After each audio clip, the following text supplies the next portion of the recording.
Si je pouvais parler au mois de 26 ans, je lui dirais que le jour où il gagne une grosse somme, que c'était que de la chance. Le seul moyen de reprendre le contrôle sur sa vie quand on est un joueur addict est d'arrêter de jouer. Le seul moyen de gagner de l'argent quand on est un joueur addict est de faire tout son possible pour arrêter de jouer. Les jeux d'argent est une illusion et les seuls gagnants sont les bookmakers, les sites de paris sportifs, les casinos. Je m'appelle Bilal Belmadi, j'ai 34 ans et je suis un ancien addict aux jeux d'argent. J'ai commencé par le casino en physique avec des potes. Je partais 2-3 fois en soirée. Un jour, le casino en physique organisait un tirage au sort où j'avais gagné 700 €. C'est là où ça a déclenché quelque chose en moi où je me suis dit, comme j'ai gagné 700 €, je peux garder 500 et jouer avec 200 €. Et donc c'est à partir de là où j'ai commencé à jouer gros.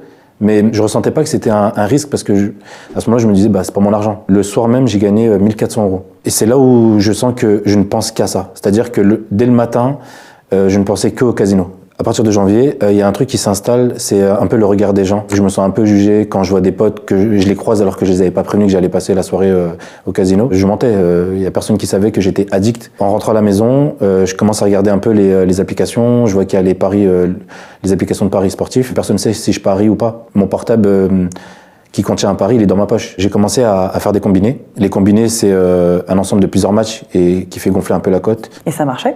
Ça passait jamais, mais parfois ça passait pas à cause d'un seul match ou à cause d'une seule action. C'était un peu frustrant, donc la première chose que je me disais, c'est pas grave, le prochain match ou le prochain combiné, je pouvais me rattraper. Je regardais même plus les matchs. C'est-à-dire que tout ce qui m'intéressait, c'était de savoir comment allait se dérouler le match par rapport à mon pari. Ça m'a touché parce que je me suis dit, j'ai grandi avec le sport, j'ai grandi avec le foot.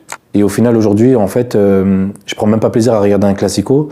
Tout ce qui pouvait me faire passer un bon moment a disparu. Ce qui était compliqué à ce moment-là, c'était que même pour manger, je me rendais pas compte, mais c'était pas une priorité pour moi. Je recevais mon salaire, je faisais les courses 30 à 50 €, c'était que des pâtes ou du riz, et le reste, j'allais jouer. Après plusieurs années, Bilal a eu le déclic qui a changé son rapport au jeu.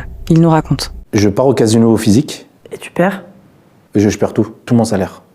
1400 €. Puis à ce moment-là, en fait, il y a un moment de pause qui s'installe où je ne sais plus ce que je dois faire. Tu t'es déjà demandé pourquoi la plupart des joueurs aux jeux d'argent sont des joueurs perdants.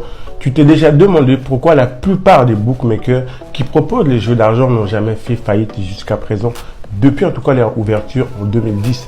Tu t'es déjà demandé pourquoi la plupart des gens ne sont pas millionnaires si c'était si simple que ça de gagner aux jeux d'argent. Comment je vais payer mon loyer, comment je vais payer mes factures. La première chose que je fais, c'est de me dire, en fait, étant donné que je suis un peu à chaud, que je viens de perdre, il faut tout de suite que j'agisse et que je m'interdise. Et je tombe sur le site de l'ANJ.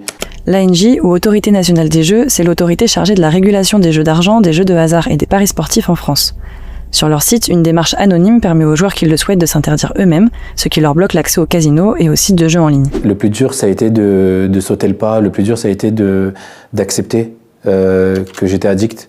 Le plus dur, ça a été de demander de l'aide, d'en parler aussi. Oui, il y a une forme d'humilité parce que du coup, on se dit que finalement, on n'est pas assez fort et que l'addiction, une fois qu'elle vous touche, c'est plus fort que nous. En France, en 2021, sur 450 millions de joueurs et parieurs qui jouent aux jeux d'argent, seulement 27 500 ont gagné à peine 1000 €. Donc, à peine 1% des gens ont gagné en 2021 un peu plus de 1000 €. Mais ce n'est pas ça le plus choquant. Seulement 0,03% de personnes ont gagné à peine 10 000 €.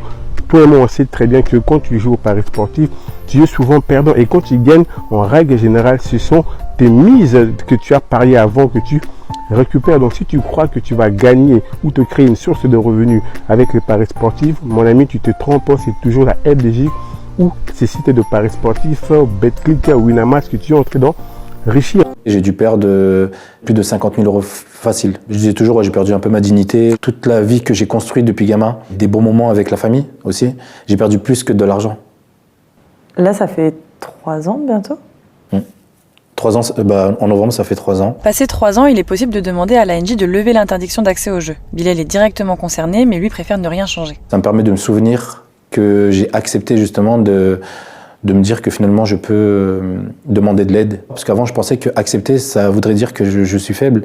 Alors qu'aujourd'hui, je me dis quand même, j'ai fait quelque chose qui était difficile. Accepter qu'on soit addict, pour moi c'est être fort. Il n'est jamais trop tard pour arrêter de jouer et de dire stop aux jeux d'argent.